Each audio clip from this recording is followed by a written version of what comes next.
大家好，我是懒妹儿。今天我用大米和五花肉做一顿好吃的，你肯定没有吃过。首先根据家里的人数，我们准备适量的大米，倒入电饭锅内，往锅内放入一块五花肉。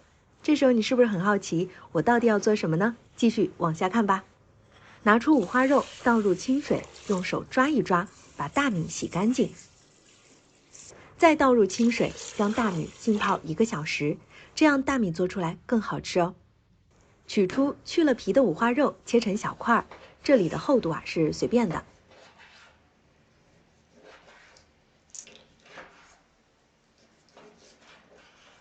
再将它切成厚片备用。锅内倒油，将油烧热，放入五花肉片翻炒，炒到五花肉片变色，倒入老抽上色。再加一点生抽提鲜，加1大勺的盐，翻炒均匀。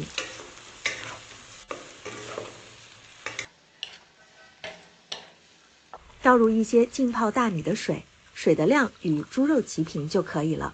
将锅内烧沸，再把猪肉倒入浸泡过的大米内，撒上一些甜玉米、豌豆和胡萝卜丁，这些呢会增加米饭的口感。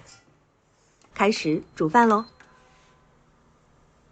煮好之后取出来，看这一锅五花肉焖饭就做好了，真的太香了。撒上葱末拌匀。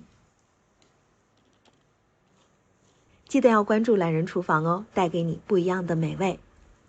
一个人在家，如果不想炒菜，就做这个焖饭吃吧。不要看五花肉带肥，但是配上米饭和玉米，香到我可以吃2碗。